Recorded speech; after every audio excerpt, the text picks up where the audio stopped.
नमस्कार दोस्तों, स्वागत है आपका फिर से एक नई वीडियो में। राजस्थान में जब बजट पास हुआ तो राजस्थान के जो उप मुख्यमंत्री थे दिया कुमारी, उन्होंने अपने बजट भाषण में बोला था कि हम हर साल 1 लाख भर्ती परीक्षाओं को कराने की पूरी कोशिश करेंगे। और आरपीएससी यहाँ पर यह बोल रही है कि साहब आप एक साल में 1 लाख भर्तियाँ कराने की बोल रहे हो, हम तो पिछले 6 साल में केवल 63,000 भर्तियाँ ही करा पाए हैं। मतलब कहने का मतलब ये है कि सरकार बड़े बड़े दावे कर रही है कि हम हर साल 1 लाख भर्ती परीक्षाएं करेंगे, जबकि जो राजस्थान की सबसे बड़ी एग्ज़ाम कराने वाली एजेंसी है राजस्थान लोक सेवा आयोग आरपीएससी, वो बोल रही है कि हम पिछली 6 साल में टोटल मिला के 6 साल की जितनी भी भर्तियों की बात करें तो उनमें केवल 63,000 पदों पर ही भर्तियाँ हम करा पाए हैं। बात करेंगे पूरे यहाँ पर मुद्दा क्या है, तो आपको सबसे पहले बता दें कि आरपीएससी ने यहाँ पर अपने डाटा बताए हैं। उन्होंने बोला है कि हमारे पिछले 2018 में हमने 18,000 पदों पर भर्ती कराई थी, मतलब इतने बच्चों को नौकरी दी।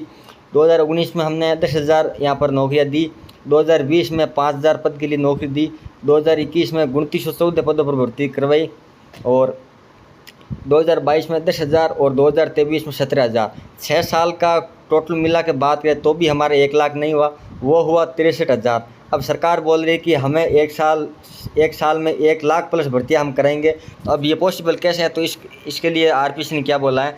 आरपीएससी ने बोला कि सरकार ने तो अपने बजट में बोल दिया कि हम एक साल में 1 लाख बच्चों की भर्तियाँ करेंगे। इससे जो बेरोजगार युवा है उनके चेहरे पर थोड़ी मुस्कान जरूर ला दी है सरकार ने। आरपीएससी ने इसको लेकर बोला है कि आप बोल रहे हो कि हम साल की 1 लाख भर्ती करेंगे, लेकिन हमें तो केवल ये 50,000 पद आप साल के 50,000 पद पर भर्ती करानी हो तो उसके जो कार्य शुरू करने के लिए हमें कम से कम 3 से 5 साल का समय लग जाएगा। भर्ती करानी तो दूर की बात है, लेकिन जो हमें इस प्रक्रिया को शुरू करने के लिए हमें 3 से 5 वक्त लग जाएगा 50,000 पदों के लिए। तो ये हमारा यहाँ पर आरपीएससी ने बोल दिया कि ऐसा कुछ नहीं है, 1 लाख भर्तियाँ साल में नहीं मिलने वाली हैं, ये सब सरकार के एक जुमले हैं। इसको लेकर सरकार भले ही बोल दे कि बजट में कि हम हर साल 1 लाख भर्तियों का ऐलान कर दे कि हम भर्तियाँ देंगे, लेकिन ये पॉसिबल नहीं है। इसको लेकर आरपीएससी के जो पूर्व चेयरमैन हैं जिनका नाम है दीपक उत्प्रेती, उन्होंने बताया कि सरकार और आरपीएससी दोनों का काम अलग अलग डिफाइन है। आरपीएससी में 500 से 600 का स्टाफ है और इतने ही परीक्षा सेंटर ही बनाए जाते हैं।